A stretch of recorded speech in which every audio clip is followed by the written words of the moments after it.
Israel Update with Gadi Taub and Mike Duran.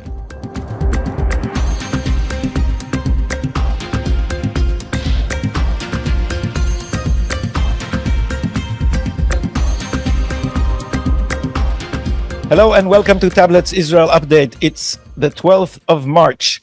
It's been 1 year, 5 months, and 5 days since this war began, and we are in the middle of a ceasefire and a kind of a lull, waiting to see if phase one of the hostage deal will be extended. I'm Gadi Taub in Tel Aviv, and the co-host of this show is the director of the Center for Peace and Security in the Middle East. Peace is not going so well, but security possibly. And his name is Mike Duran. Hi, Mike. Hi, Gadi. How are you? I'm doing well.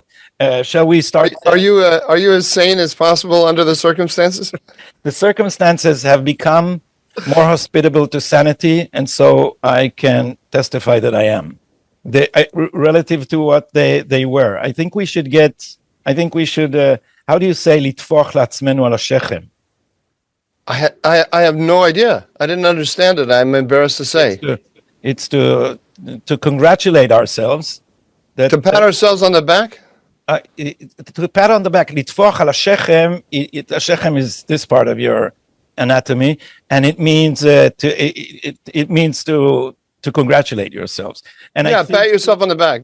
And I think, you do say pat yourself on the back. So yeah. I think we should, as it pertains to sanity, because now it's relatively easy.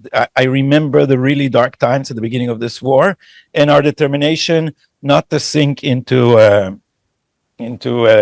the general depression, especially of conservative media outlets. I think we've been a beacon of sanity, possible sanity. Let's hear what the headlines are, and then we can analyze the news. All right. So, topping the news, Gadi, is the violence between government and security forces, government security forces and gunmen loyal to the ousted regime of Assad in Syria. They erupted last Thursday, and they've been ongoing in one way or another. Over 1,300 people have died since the clashes began, many of them civilians killed by the pro-government forces. Following the chaos in Syria, Israel took steps to increase its own security in the Golan Heights along the Israel-Syria border. On Tuesday, Defense Minister Katz visited the border and declared to the media that, quote, every morning when al-Jolani opens his eyes at the presidential palace in Damascus, he will see the IDF watching him from the peak of the Hermon, unquote. On Tuesday, Special Envoy Steve Witkoff, that's Trump's special envoy, joined negotiations in Qatar between Israel and Hamas for an extension of the ceasefire and release of more hostages. The past week, Israel halted electricity supply to the Gaza Strip until more hostages are set free.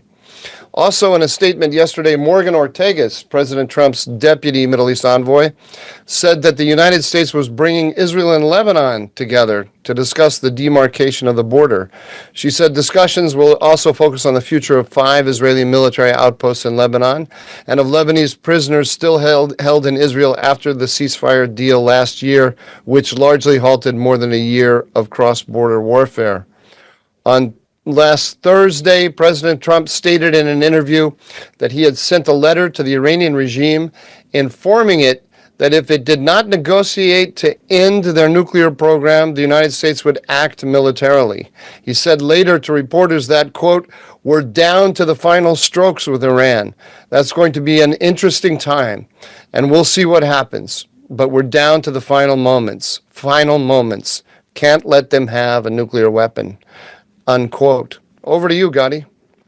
So a little about what's going on in Israel. We discussed last time the inquiries, the internal inquiries by the Shabak and the IDF, the Shin Bet and the IDF, and we said here very clearly that these were cover-ups and attempts to point at the elected official, and especially, of course, at Netanyahu. I think I also said that Ronnen Bar, the head of Shin Bet, who refuses to leave his seat, is taking a page from the James Comey book, and this is, I think, the reason for what we now call here Qatargate, the investigation into the dealings of Netanyahu's staff, allegedly, with the Qatari regime. We don't know much about it.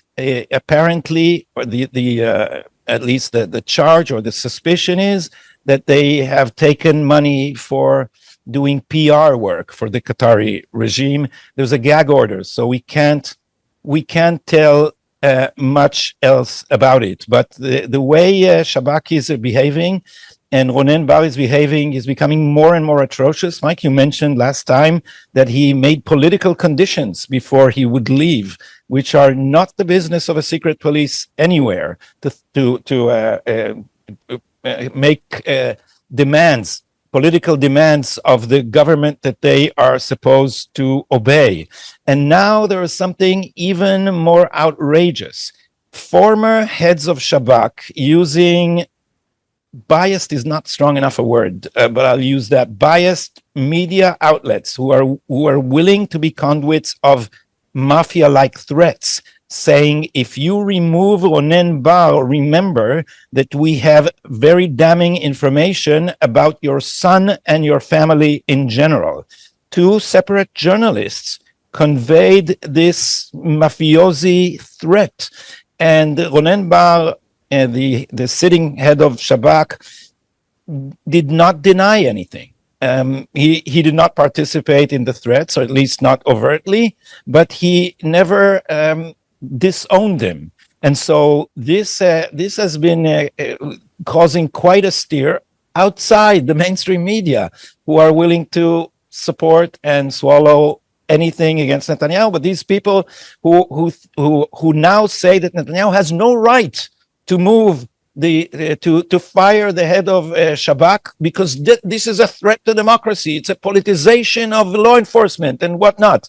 And these people are imagining, I think, an Egyptian-style regime where the army is in charge and elected politicians better beware not to defy it. So they are preparing for this. Also happens in the background. Yariv Levin has been moving to remove the hostile attorney general. The justice minister. The justice minister, Yariv Levin, has been initiating a move to remove the attorney general who is in Israel. Well, Mike, I think I find it very difficult to explain to Americans how robust, how strong, how powerful the attorney general is in Israel. You want to give it a go? I believe we did an explainer one time, but there's no equivalent. Very quickly, we should actually do an explainer sometime, but there's no equivalent in the United States because the attorney general has formal powers, but then informal powers, which are universally recognized, but hard to pinpoint. In terms of the law, every ministry has a legal advisor to the ministry, and those legal advisors to the ministries are legal counsels, I guess you'd say, to the ministries, are effectively under the control of the attorney general. So they represent the attorney general to the ministries rather than help the ministries make their case legally to the attorney general. So the crazy thing we have to add is that they have veto power over policy. Well, that's what I was about to say. So they effectively become a political, let's say, a policy-making organization above the policy-making organizations, because they have veto power over any policy, and the legal advisors can simply say, "I will not," to their minister, "I will not defend you on this before the Supreme Court." And so this system of Supreme Court, Attorney General, and legal advisors in the ministries becomes a government within the government. Exactly. And so this attorney general is clearly part of the inter-sphere coalition against Netanyahu. By inter-sphere, I mean the public sphere, the press, the bureaucracy, the high brass, the leftist politicians.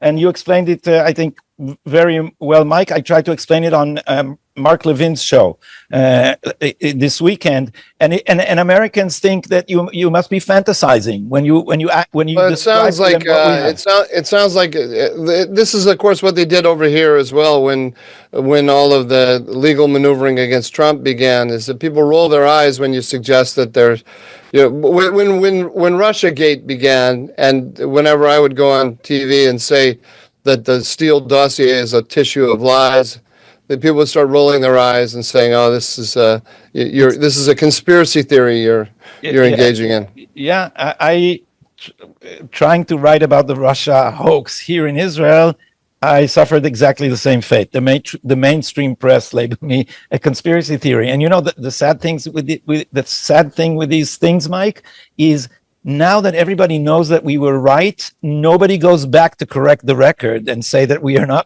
not conspiracy theorists, because you get the label, and then that's the way they avoid answering your arguments.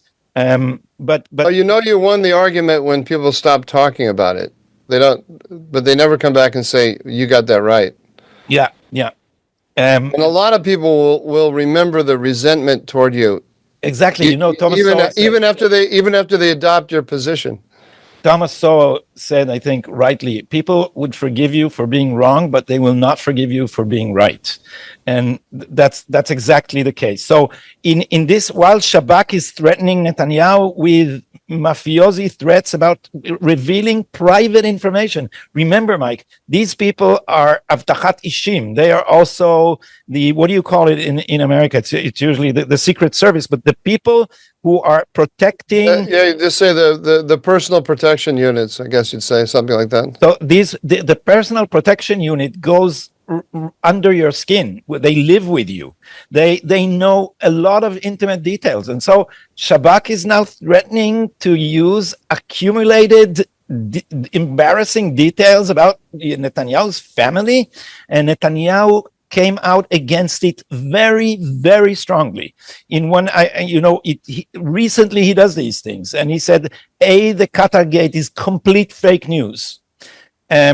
And secondly, if they think, he said, they will threaten me with revealing things about my family, we are not afraid.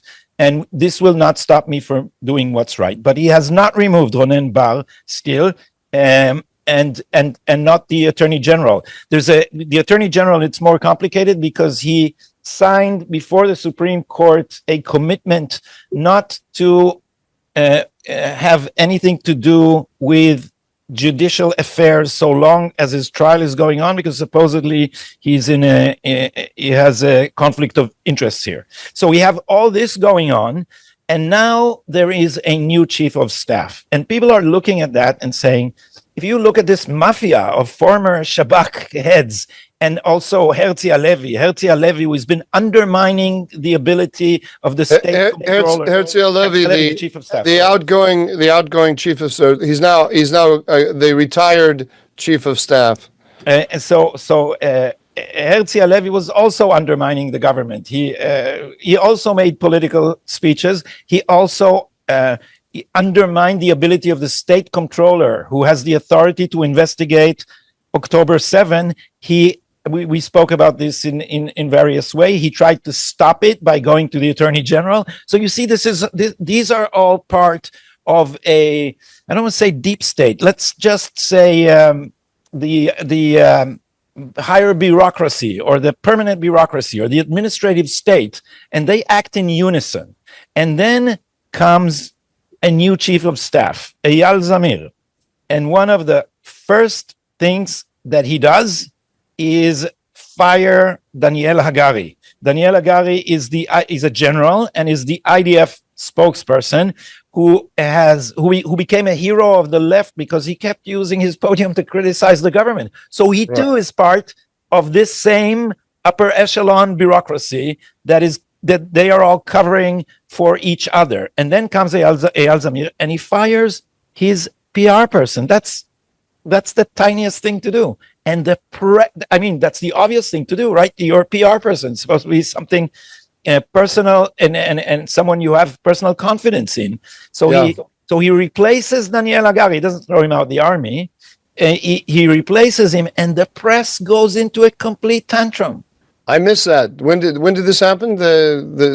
A few days ago, I think I spoke about it on Friday. And is there any effort to stop any? There's no legal effort to stop Zamir from doing this, right? No, but this is what we call knock on roof.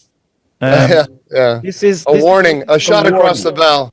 This is a warning because the real problem is how to remove the Attorney General of the army, which has been tying the IDF's hands in myriad ways in fighting this war. So people are looking to Eyal Zamir and thinking, maybe he is not going to be more loyal to the permanent bureaucracy than to the government that he is supposed to serve. But look what is happening, Mike, because the press, what it does is it tries to condition you.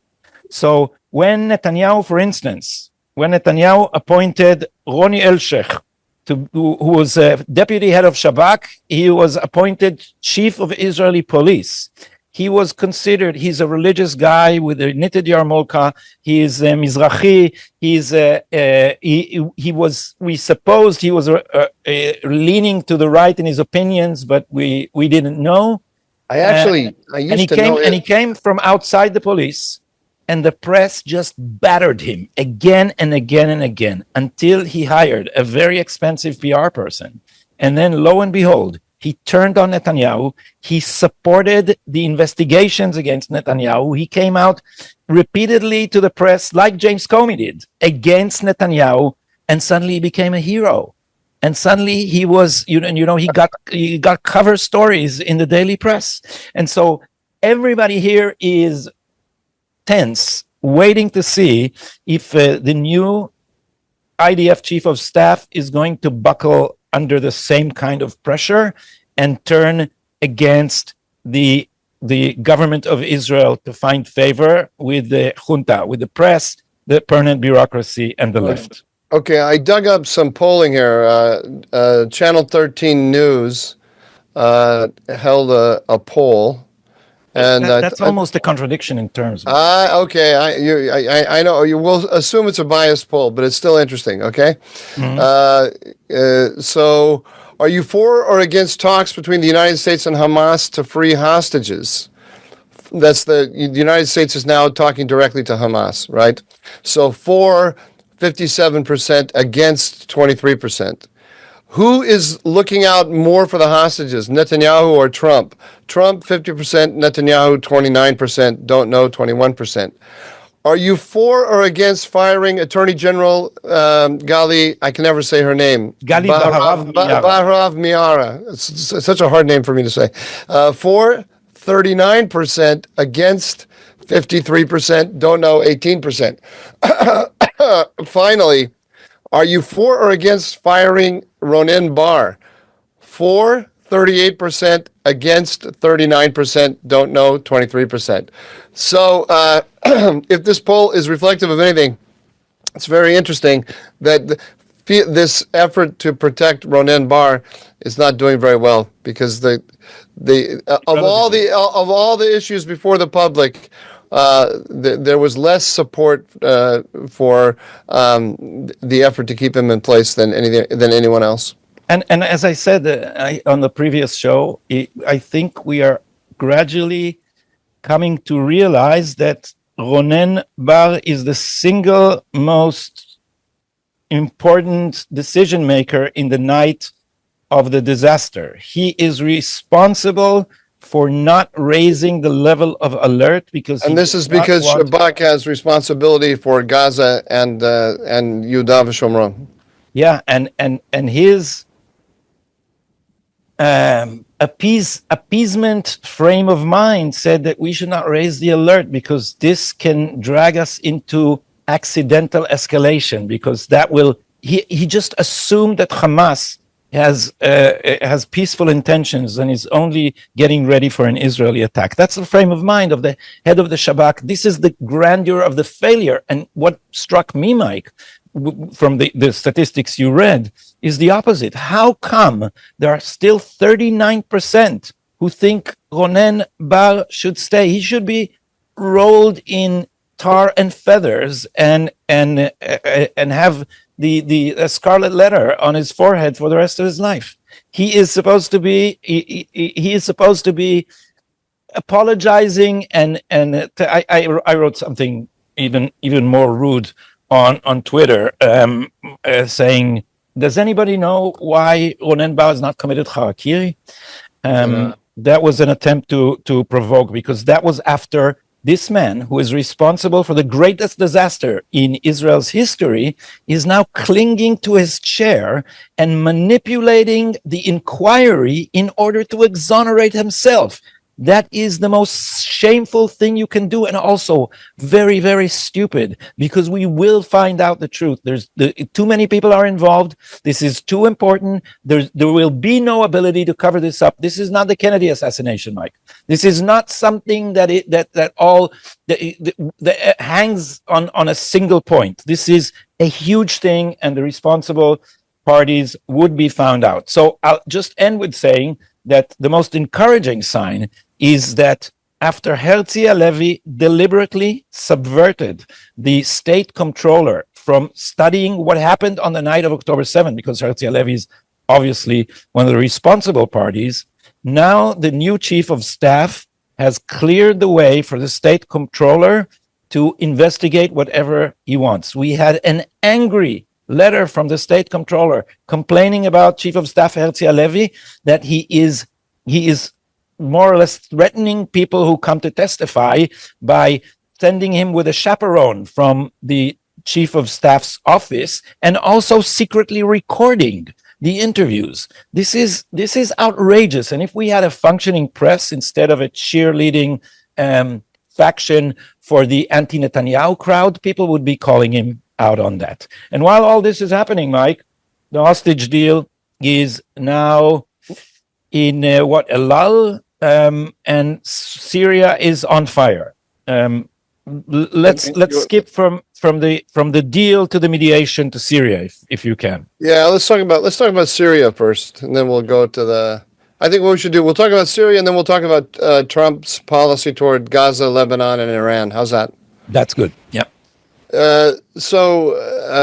Syria, the last Thursday, as I mentioned, there was a rebellion by regime remnants in the coastal provinces. That's Latakia and Tartus, where the Alawites are concentrated. The Alawites being the sect from which the Assad regime drew its greatest support. Assad was an Alawite, and the regime remnant. Jewish support is not exactly this. This was a tyranny of an Alawite minority, basically. Yes, yeah. Well, I say that because I don't think the average Alawite in the coastal areas had much choice. You know, the regime was Alawite, and that gave you, as an Alawite, certain options in terms of the military and so forth. But the average Alawite, I don't think, was treated much better than the average Sunni or anything else. Did you follow what I mean? Yeah. But from the Alawite minority came the ruling class. Yes, yeah. Well, the ruling class was always. The ruling class was always a mix, because Syria is so diverse, and in order to rule all of these different areas, you had to have representatives in the regime from those areas. That's why you had a Ba'ath party. The Ba'ath party was the mechanism by which you drew in you created the ruling elite, but the inner core, the core of the ruling elite was Alawite. Does that make sense? Yeah. So anyway, there were regime remnants launched a rebellion against the current interim government, which then the interim government then called for a jihad over all the mosques of Syria, and the jihadis came to the coastal provinces and started fighting the regime remnants, but also carrying out horrendous slaughter of civilians. Like I said, about 1,300 have been killed. The response in pro-Israel circles here in Washington, and also in a lot of other areas, other places, has been to say that the Muslim Brotherhood or Al Qaeda alumnus in Damascus is launching a jihad against minorities, and you heard a lot of that coming out of Israel as well, combined with claims that what Israel and the United States should do is they should be working for a decentralized Syria with autonomous regions for minorities. I've been strongly against that, Gadi, and getting a kind of criticism that you're well familiar with from my arguments with Don Shuftan and others about Turkey. And the argument that you and I had about Hamas and so on. Anyone who's reading, you had a tweet that was a very analytic challenge to people who say that. Why don't you repeat your questions? Because you said anyone who supports this idea of a federation of minorities should answer these questions. Yes, I remember that tweet. I don't remember all the questions necessarily, but basically one question was, what authority is going to actually oversee this decentralized Syria?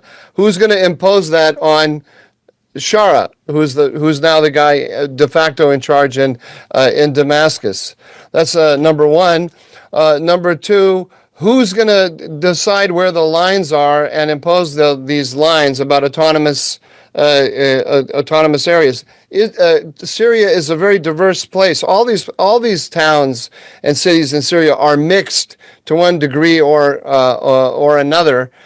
So how are you going to create these, or regions are mixed? How are you going to create these homogeneous or nearly homogeneous regions without causing a lot more sectarian fighting and creating much more turmoil? Who's going to create stability in this system over the long term? How are you going to do that? Those are just very practical questions like this, and to which I get the answer. I get the answer. You are Erdogan's shill, Mike. Come clean. How much money are you getting from the Turks? I'm a little bit. I get this actually, in one form or another, from people who should know better, because these are just practical questions, and there's a desire to denounce. I mean, what's happening on the coast in Syria is very, it's horrendous, it's ugly.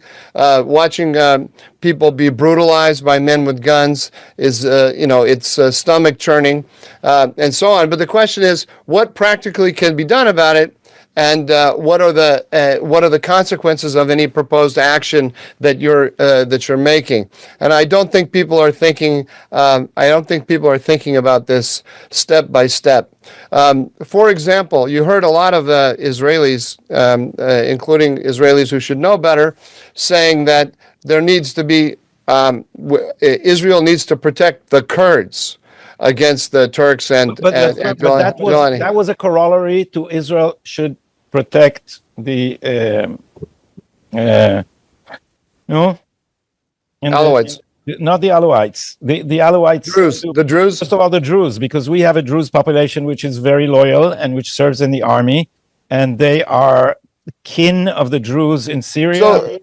So let me tell you what I think. When you hear Israeli officials or people who are close to Israeli officials talking this way, let me tell you what I think they're saying actually, and then I'll tell you why I think it is a dangerous way of talking. Okay? Okay. Israel has effectively put the Druze of southern Syria under their protective umbrella.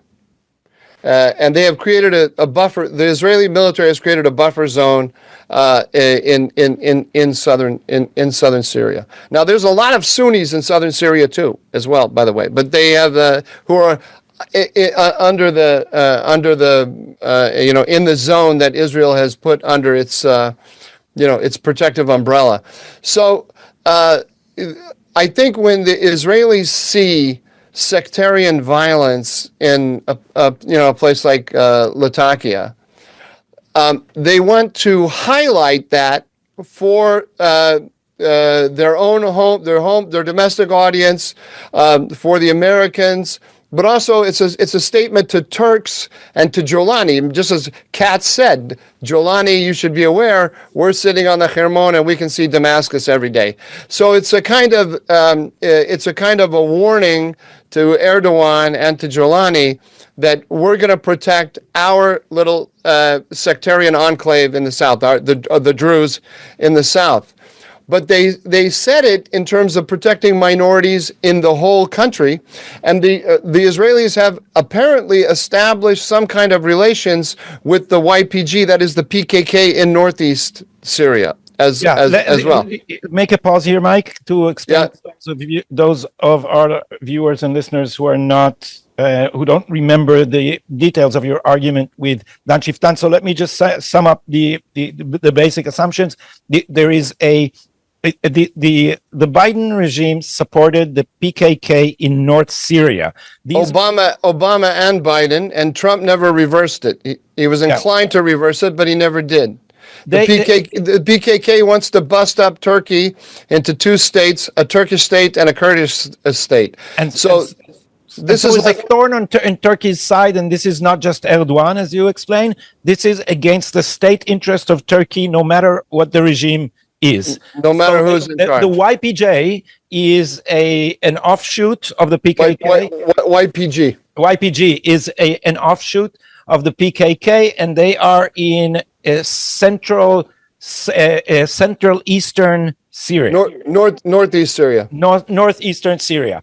And right on the Turkish border. If you remember the map, that's bordering Iraq. And so they are closer to us, and so it is tempting for Israel, who has tensions with Turkey, to support the YPG and by proxy the PKK as a buffer against Turkey. But you have been saying this is a foolish policy. Why? Well, note what they're saying really.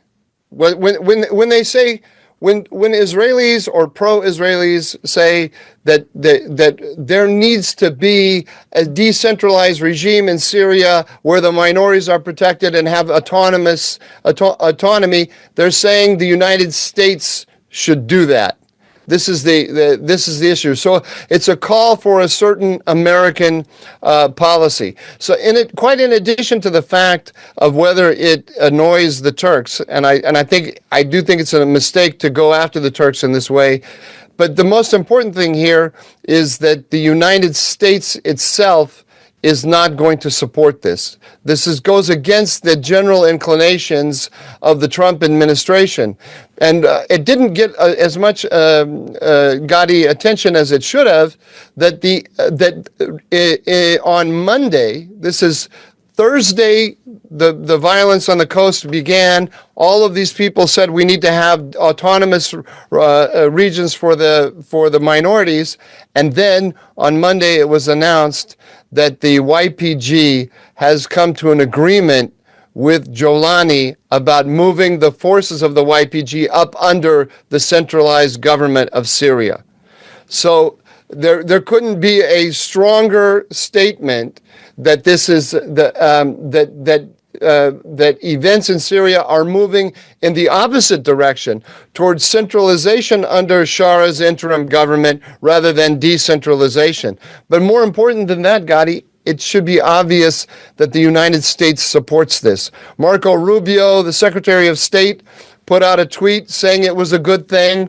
After he had denounced the sectarian violence, he put out a tweet saying that this agreement with the YPG was a good thing. And CENTCOM, this is the U.S. Central Command, which arms, trains, and equips the YPG and which loves them, put out a tweet recognizing what Secretary Rubio said. So, in other words, very quietly, but in a very concerted way, the Trump administration is starting to pull the plug on the YPG. So the call, forget about everything else. The call for a decentralized Syria and a Kurdish autonomous region, it fails the basic test of any policy, which is, does it have a chance of succeeding? No, it doesn't. And that's a very convincing argument. I would ask you to add, Mike, at least a word on your general policy recommendation here, because you have been adamant in saying that it is possible to align Turkish and Israeli interest in Syria. Yes, I remain. I continue to believe that, but this requires the United States to see its role. I don't think the Turks and the Israelis will get there together. The friction between them is too great. The fall of Assad means that the Turks and the Israelis are now bumping up against each other in Syria, and it comes as no surprise to you, Turks and Israelis don't like each other these days. Or at least this Turkish government and this Israeli government don't like each other. And that's a very mild way of putting it. And they don't support Hamas. They don't trust each other. So, but the United States can play an intermediating role here if it sees it that as its role in the region. Just like during the Cold War, the United States played an intermediating role between the Saudis and the Israelis. The Saudis and the Israelis hated each other all during the Cold War, and the United States could ride both horses because it understood that its job was to keep them apart and make sure that there isn't too much friction between them. Now, will the Trump administration see this as its role? I hope so. But that's what we should be advocating. Instead of advocating that the United States should go in and bust up Syria, topple Jolani, and so on. None of this is going to happen, Gadi. It's not going to happen. We're not going to rebuild Syria. We're not going to turn it into something other than what it is. But let me also challenge you, Mike. First of all, the people's response to your stance on this have also been emotional, because people look at these horrors, especially in Israel, and guess what it reminds them of? They remember October 7. They remind themselves that we are living in a wild region with barbarians who I have a few media channels. I got some videos of atrocities, some from Gaza and some from Syria, and that I can't post. I was gonna, it's interesting you say that, because I was going to, for the dumbest take, it would be very hard viewing, but I was going to put a clip that came out of Syria of the Jolani aligned forces abusing Alawites in the back of a pickup truck on the coast. And I wanted by abusing, you mean torturing to death, or just humiliating? Humiliating, but violently, and you don't know, they're packed in the back of a truck, and you don't know what fate awaits them. But they were slapping them and kicking them, and at gunpoint hitting them with their guns, and so on. I wanted to put it as the dumbest take because it's gone all around the web as Shara's forces abusing Christians. Yeah, right. Which is not what's happening. They're not abusing Christians. There have been maybe 4 or 5 Christians who've died in this violence, but it's all over the web. The numbers wildly inflated. I had an Israeli who should know better and who's very much outside of government, but closely intertwined with the security establishment, telling me about the many thousands of people who have been killed. I saw something else by a colleague here in Washington saying 17,000 people have been killed. These numbers are crazy. The numbers are crazy, and there are no Christians killing. The Jolani is not going out and abusing all minorities. It's localized to the coast, and it's focused on Alawites.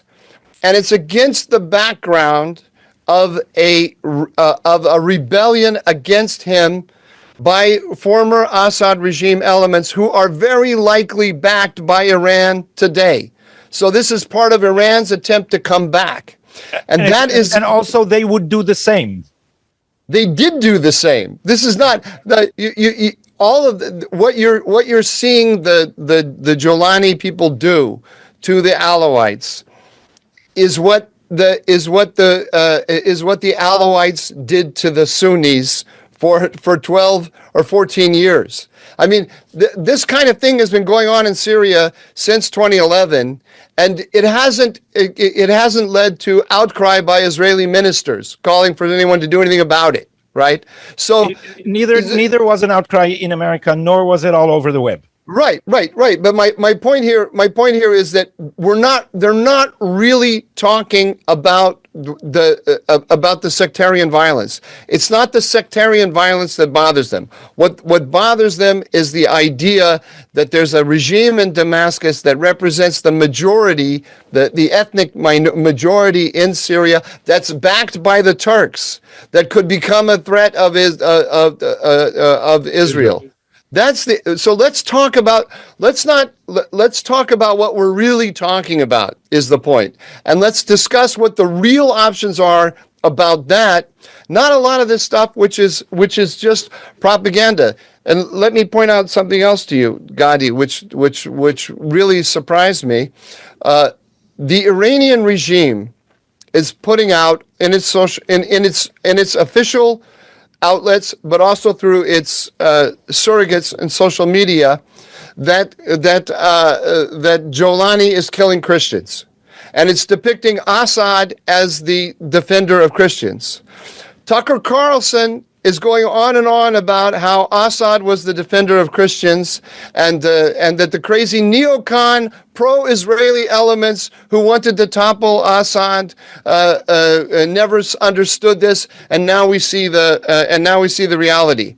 So what you have is, from my point of view, from the Israeli and the American strategic perspective, the most significant fact about what happened on Thursday and what's gone on over the weekend is that regime remnants backed by Iran made a push to topple Jolani, and they used the murder of Christians as a way of pulling on the heartstrings of the West to intervene on their behalf or to support policies that would weaken Jolani. That is the strategically significant fact. From a humanitarian point of view, we should be concerned about the fact that there are Takfiri jihadis loosely associated or directly associated with Jolani who are carrying out depredations against civilians in the coastal provinces. It's absolutely a humanitarian concern, but it's not the number one strategic concern. The number one strategic concern is defeating Iran, and it's important that we not be manipulated. We're in a world now, Gadi, where I find, and I'm not talking about just people on Twitter. I'm talking about people who are policy professionals in Jerusalem and in Washington, where people can say the most outrageously false things about Erdogan. You know, Erdogan has a torture chamber in his basement where he is dismembering children and small animals. And I say, that's not true. And then when I say that's not true, people say back to me, why are you so pro-Erdogan? It's like, it's just crazy, dog. It's really, really crazy. There are no Christians dying. People have not died in the tens of thousands. This has not happened. And to say those things is to put yourself de facto on the same side of the Iranian propaganda machine. I will add the emotional thing that I wanted to add, which is for Israelis now, seeing this is also a reminder of what we woke up to in October 7 after years that our elites, I was part of them for many years, tried its hardest to believe that we can find peace in this region, and that is not the case.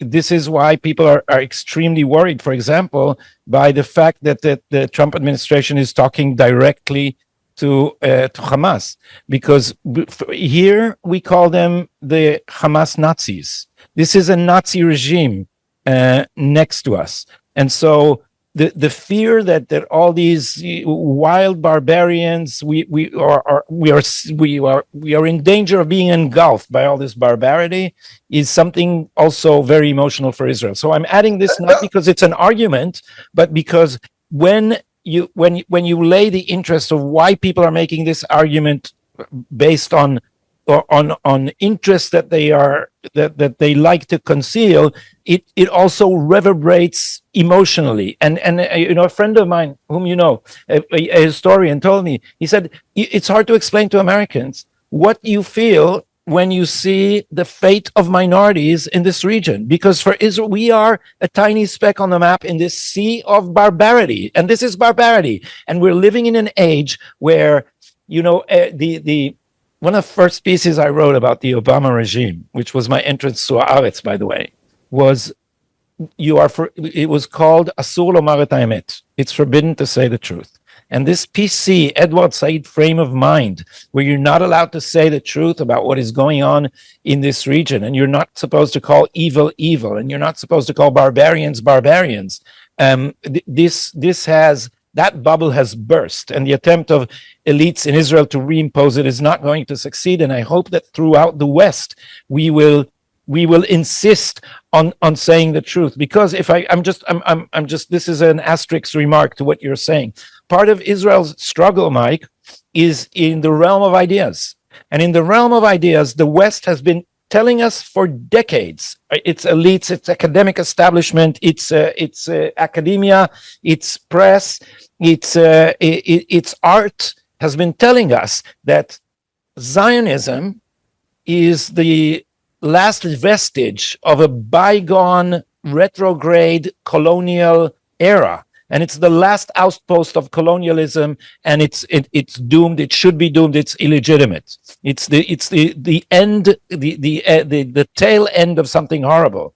And what Netanyahu has tried to say, if you analyze what he said in Congress, he is basically trying to shift the framework completely and say, no, Zionism is the forefront of the West's war against its barbarian enemies. We are not apologizing for colonialism, is not what we should be doing now, because these indigenous peoples are rising to destroy the West, and we should look this in the eye. And so Israel, when he said in Congress, our war is your war, our victory will be your victory, this is what he is referring to. And since there is a struggle in the realm of ideas, all this intricate play of interest in Syria is I would say, smothered by very large generalizations, which we are trying to grapple with.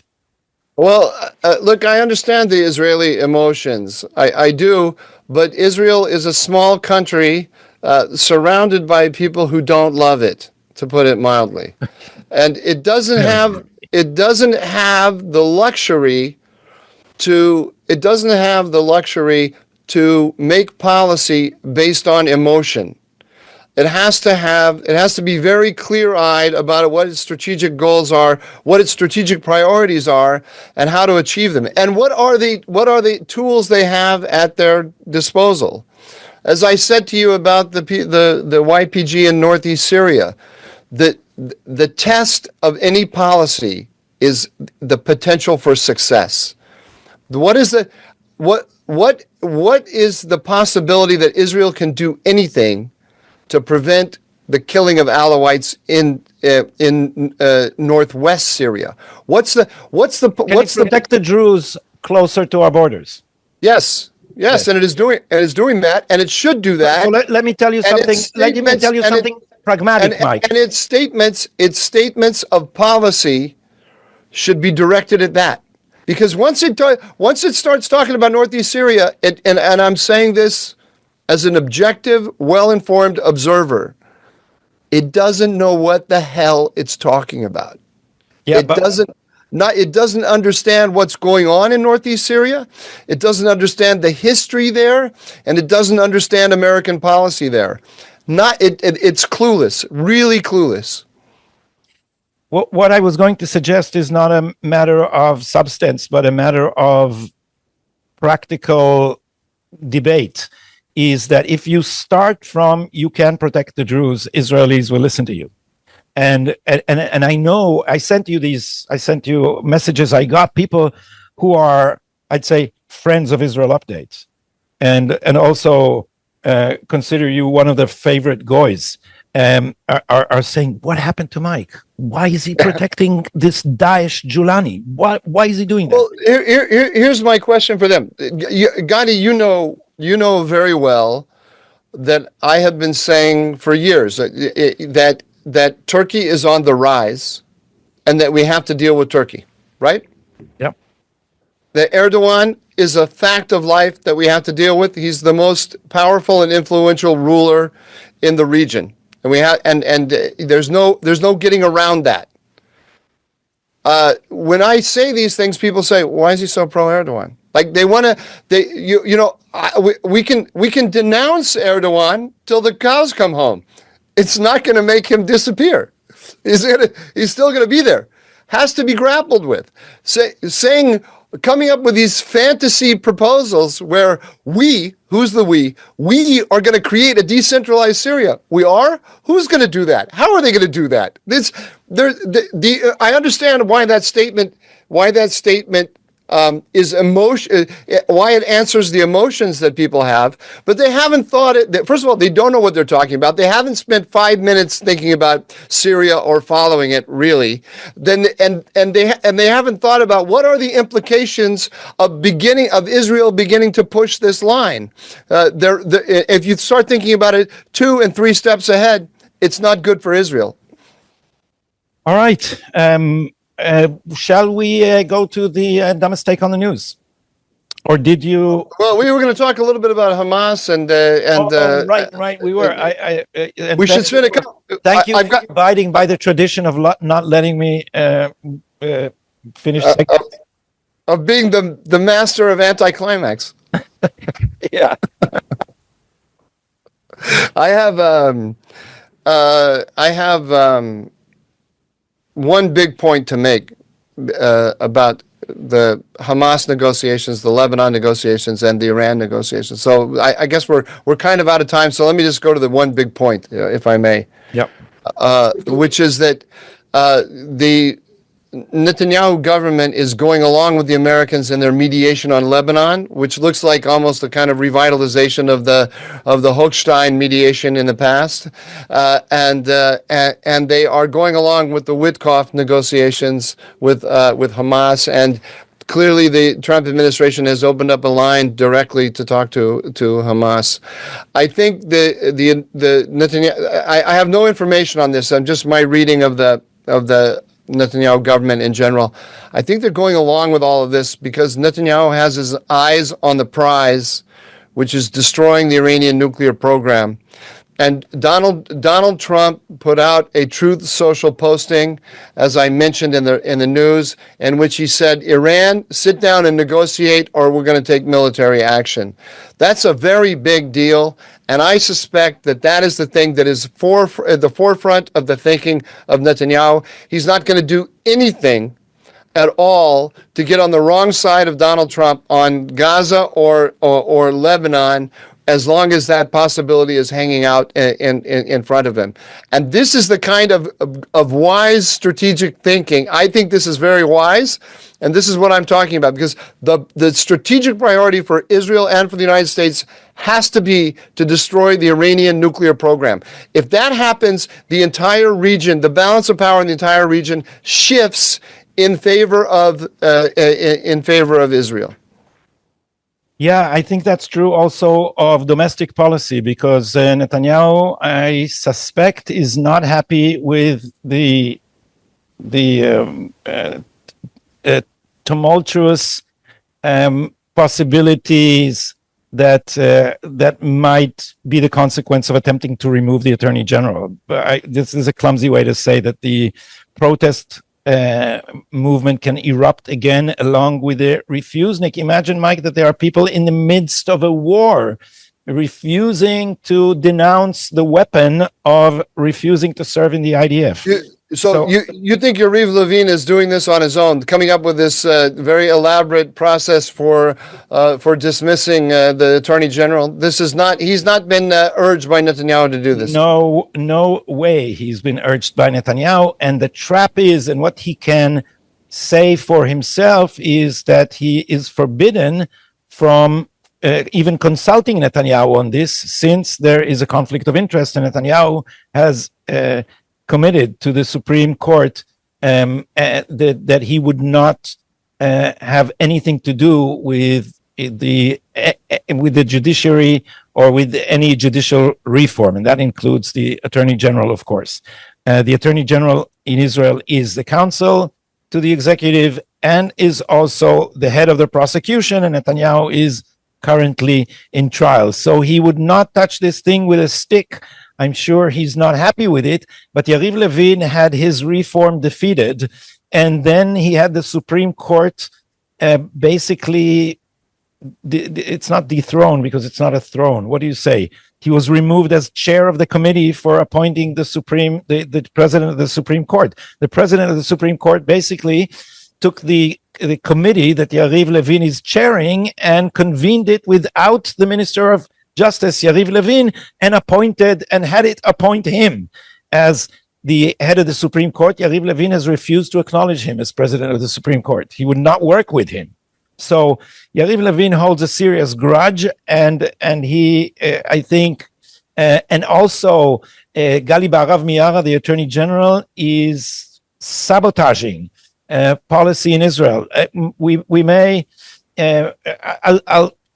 I have the dumbest take about Yair Lapid, which is the easy way out. But I could have said that the dumbest take on the news is that our Supreme Court accepted petitions submitted by NGOs with complaints from the Gazans against the proposition to stop the humanitarian aid to Hamas. So the Israeli Supreme Court is basically accepting a petition by proxy from the enemy, and it has not rejected, it has accepted it for debate. It has not said, I don't know how you say, you say in English, throw out, right? In Hebrew, you say, lidchot al asaf, to reject on the face of it, any such dealing. So we live in an Alice in Wonderland, surreal judicial regime in which our Supreme Court accepts petitions from the enemies against our war policy, supported now by Donald Trump. I wish I was a novelist. I'd love to. The only way you can deal with this is to write humorous fiction about it, right? Yes. The incredible powers that the Israeli Supreme Court has and the ways it makes its decisions. You're sprinkling salt on my wounds, Mike. Because you are a novelist. I should write that novel. Yeah. But things, you can't write when things are so raw. Emotional. You guys are too emotional. Okay. Let's go to the dumbest take. So my dumbest take, as I said, I know you run this show. You are like the Supreme Court. I'm the government, but you are Why allegedly? I'm the co-host. We are separate but equal. Are we not? You are first among equals, it turns out. You are the Attorney General in this show. You see all the people who write in the comments and they say, why don't you let Mike talk, Gotti? Why don't you let Mike talk? I think they say the opposite. No, don't they say, why does Mike interfere with Gotti's? They used to, and then it all changed now. Well, because they started to see the reality. I understand. So I will go, and I used to do these things when I did children's television. We did outrageous things like leave the frame for like 30 seconds, and you'd get shouts from the control. What is happening? It was a new wave in television. So we're not going to practice this in such a prestigious podcast. But maybe we can lighten the mood with Yair Lapid again. But this is not very light. Last time it was funny because he had his my dumb mistake isn't very funny either. Is yours a little bit funny? We'll start with mine and then we'll end. I like to end on a not funny really. note. I think we should return to funny because this people probably want a little breath, a little break from the weight of the analysis. But this is regrettably not really funny. Yair Lapid gave a speech in which he said that the government should be honest with the Israeli public and tell them that the return to fighting is a death warrant for the hostages. This is exactly Hamas propaganda in order to prevent war. That and more, he said, counter-truthfully, that that experience has shown that using force does not bring about the release of any hostages. This is just plainly not true, because some of the hostages were released by force, and what is more, the only effective way to release the hostages, the means that brought the two deals was applying pressure when Hamas was in real distress. That's the only time that they were willing to give anything up. So it's very distressing that we keep talking about this, Mike, because outside Israel, people think Israel's and has its interests and now it's fighting. It's also achieving a lot. It's doing well in the war. They don't realize how torn Israel is and how horrendous the incessant pressure of the anti-Bibi wild demonstration, the manipulation of emotions around the hostage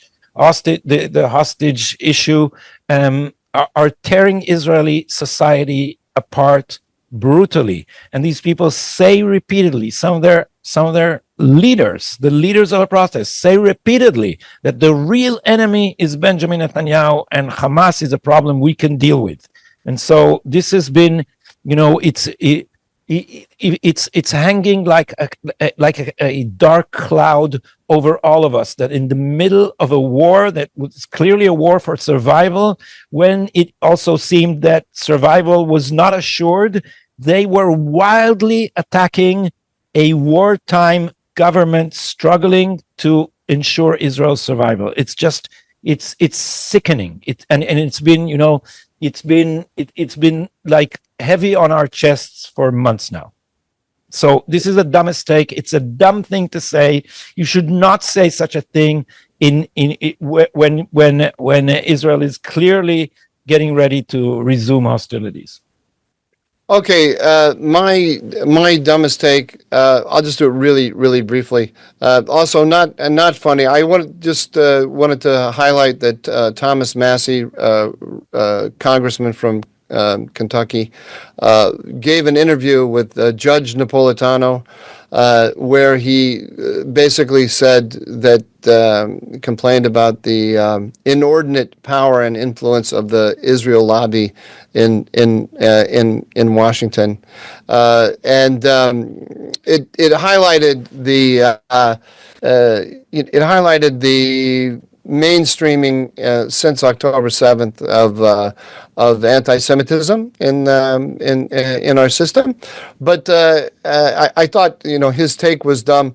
But what I thought was also interesting is that Donald Trump put out a Truth Social posting against Massey, saying he's going to primary him, and that Massey is a prima donna, grandstander of a kind that we've seen before, and he needs to go. Now, Trump wasn't responding directly to the interview that Massey gave about the power of the Israel lobby.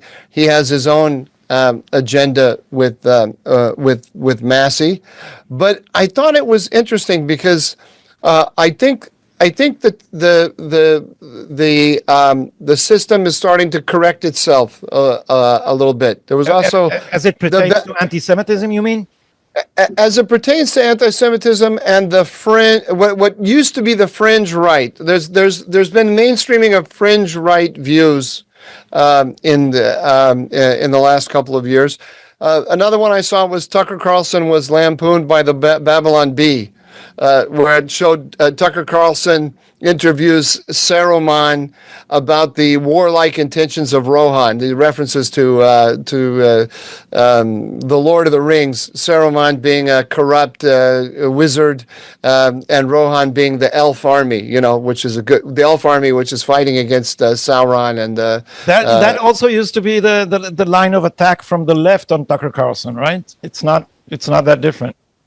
No, it's not. No, it's not that different. But now it's coming from Babylon B, I feel like things are shifting a little bit, and I think it's actually good news. The American public, I don't believe that the anti-Israel conspiracy theorists on the right are representative of the population as a whole. I don't believe they're representative of the vast majority of Trump's constituents, and I don't believe that they are representative of Trump's thinking at all. And I think that we're going to see course corrections in this regard. All these people all they can do is denounce Israel and say, no, don't do this, don't do that. They can't tell the president what to do. They don't have a positive agenda. And in order to make policy, you have to have a sense of where you want to go. What are we trying to achieve? What's possible? And so on. And I don't think they have a realistic agenda. And I think people are going to, as Trump starts to put together his realistic agenda and his goals, and he sees where those people stand on them, I think they're going to get more and more marginalized. That's my prediction. There may be a little bit of wishful thinking in there, but maybe not. And so, Mike, with your permission, can we talk about the readers' comments, listeners? Oh yes, absolutely. You can go to readers' comment. I have them here. You already told us that they are demanding that I don't interrupt your monologues. But what else do they want? Hold on a second. I got to find them. Where are they? Oh! I hope I didn't close them out here. No, here we go. Here we go. So, Gotti, this is from 4x6GP. Yeah. Gotti, what precisely can happen to loosen the grip of the judicial, media, legal security complex over the country? Elections don't seem to matter. What do we need to do? Tell us in one sentence, please. I think that's a reaction partly to my appearance on the Mark Levin show. It was shared by Netanyahu, by the way. Yes, probably was. I have another comment here about that. Do you want to hear that? So this is a question. I'll say very briefly, because I don't think the maneuvering by Yariv Levin or others is going to solve the problem. But I think that the hubris of the Supreme Court and the power that they have, the authority they have without any accountability, they don't pay a price for anything, is causing them to radicalize. And at one point, politicians are going to say, stop. I thought we have reached that point. I wrote it on Twitter, and I said, this is the chance that the government has to say, you cannot debate the humanitarian aid, and you cannot decide whether Israel would stop it or not stop it. And therefore, whatever you decide on this issue is, we are not going to follow. We're not going to debate you on this. We're going to do what we think is Israel's interest. This is not happening, regrettably. But I think that, and this is an issue that could have been a good opportunity, because the public would support it. The public doesn't like the idea that we are supplying our enemies with fuel and with control of humanitarian aid. So you can view this as a miniature of what I think can be the real and the big drama, is that they are going to decide something so outrageous that politicians are just going to say stop. That's the only way that I see that this will break. Okay, so Stephen Rosenberg 5998, he said Gotti did a great job on Life, Liberty, and Levin on Fox. I never thought of the Israeli judiciary as a Politburo, but it makes sense. I have a request. Can you spend a few minutes each episode giving us updates on something you reported in a previous episode? I appreciate that change here comes out of a fire hose, and it's easy to get caught chasing after what's new. Examples: what's the situation with Turkey? The leak of documents to Netanyahu? What happened to the person who was detained? You go into depth on a topic 1 week and then it completely disappears. There must be a way to update the news. That's very difficult to do. Do you have thoughts about that, Gotti? I think we did it to the extent that it's possible in the fact that we referred back to what the Shabak and IDF were covering up and updated you on that topic. I think we do that when there are new developments, and we do assume that there is some continuity. The episodes are standalones, but we do assume that many of our viewers and listeners know the context from previous episodes. I think we could also maybe do more each week. If we move to a tiered system, maybe a subscriber system, and then we could individually put out little updates over the course of the week. Anyway, something to think about. That's a discussion you and I should have offline. But we could do something like that, maybe. Mike, you're starting to worry me as an apologist for both Turkey, who clearly had their troops directly involved in Syria, and now Qatar, next to Iran, the biggest supporter of Islamic radicals, including Hamas. Fess up. What can I say? We talk about this all the time. I don't think I don't think we need to go back there again. You convinced us that people are saying that to you. Yeah, we can continue to talk about it. It's not a big deal. I mean, it's nothing new. Finally, Gandhi, Sigmund Silber 2210 wants to know: does Gotti own a suit? I own a jacket. I own a jacket when I was, as Mike knows. You have a tie too, don't you? Now I have a tie after you. You were given a tie. You were given a tie. We have a friend. Her name is Susie, and she helped me. I didn't know how to tie a tie, so along with Liel from a tablet. Both these parties helped me tie a tie so that I can moderate a panel at the prestigious Herzog Forum at the Hudson Institute. I think you need some more suits and ties. I mean, how can you be an adult without them?